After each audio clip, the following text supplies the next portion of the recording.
andito po tayo sa Ras Al Khaimah United Arab Emirates, and susunduin ko yung aking asawa sa trabaho. Charot.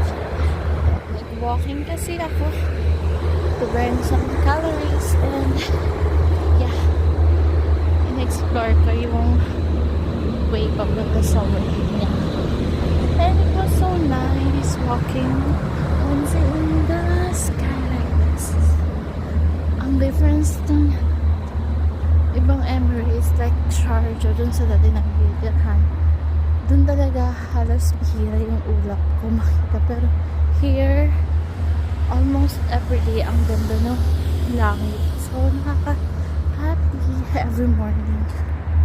Yun lang, so sundin na natin siya. Hinihinga lang person.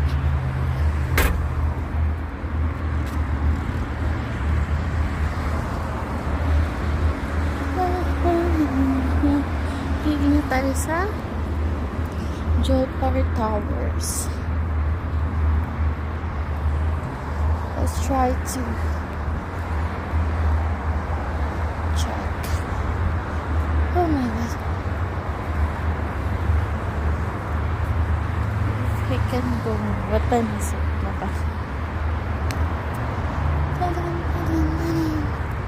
So magbubuka sila dito ng restaurant, which is yung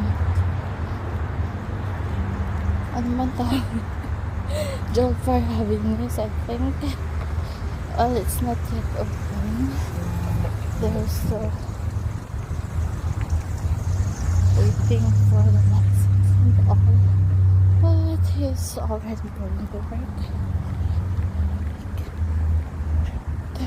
Support sa mga bagay-bagay habang iniintay yung trade lessons and yung opening nila.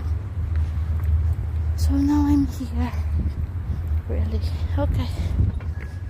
Pagod.